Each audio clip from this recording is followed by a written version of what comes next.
Hello, and welcome to Shane's Microscope. I'm Shane, and this is my microscope. Let's take a peek. Well, I told you I would keep an eye on this sample from the river and let you know if I saw anything new, and I found some new stuff, so I wanted to show it to you.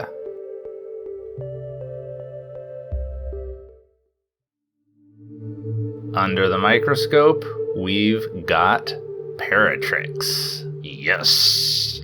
Hey, you're allowed to play favorites, right?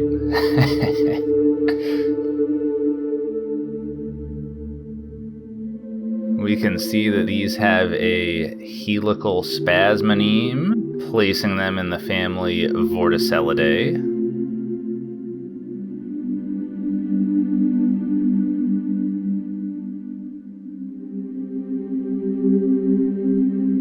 And we'll get back to that crazy duver later.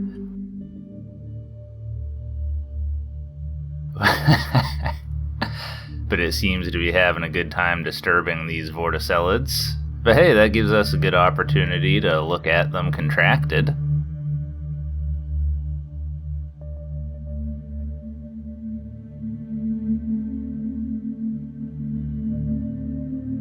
There is just something very pleasing about Paratrix to me.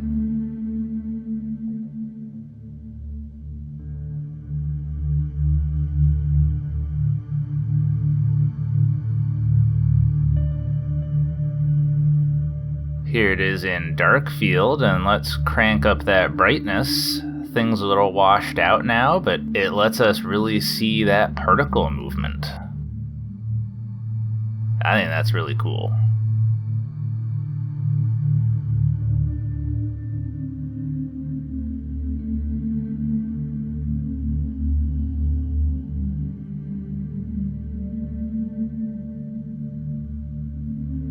And here's an interesting one. This is of the class Certophoria, from the Greek kyrtos for convex, and that part is specifically referring to that basket mouth that it has, and phoria, to bear, which just means that it has one.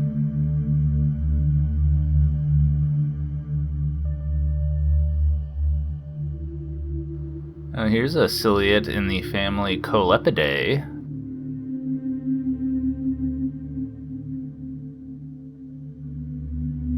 Oh, and there's clearly a different species over there near it. Same family, though.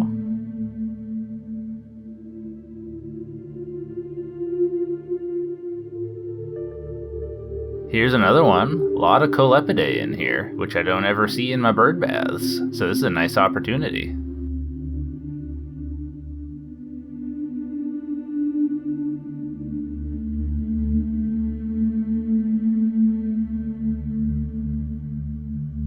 Here's a nice Gyrosigma diatom.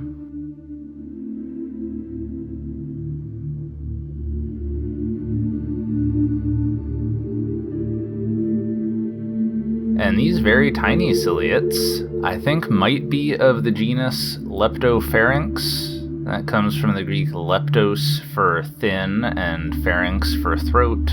Not 100% certain on that one, but they seem to fit the morphology pretty well. And they've got this very interesting twirl maneuver.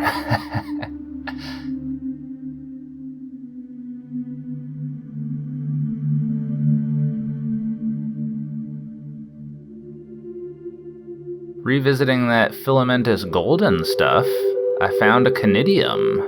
It doesn't look directly attached, but the color scheme is just such a good match that now I suspect that this stuff is a fungus. And here you may recognize is Euplates. Clearly a different species than what I get in my bird baths, but Euplates all the same.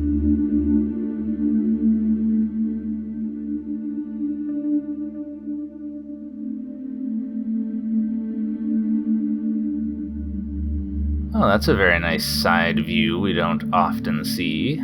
Really showing off those seer eye bundles.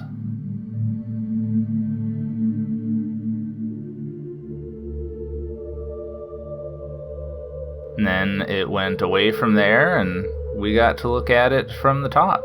The ventral cirri are facing away from us, so that's why they look a little bit blurry when we try to focus on those, but we can get a crystal clear view of that top.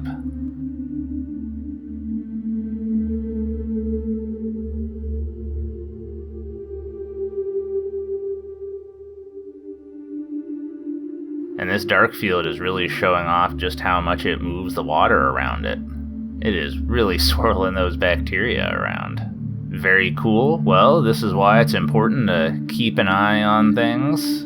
There may be all kinds of dormant cysts and eggs in a sample, and when things are brought into a different environment, sometimes you can see some pretty significant changes in the population. And of course, adding nutrients also changes the conditions, so that can also result in shifts in the population.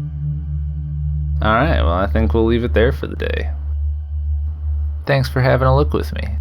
Until next time, keep on peeking.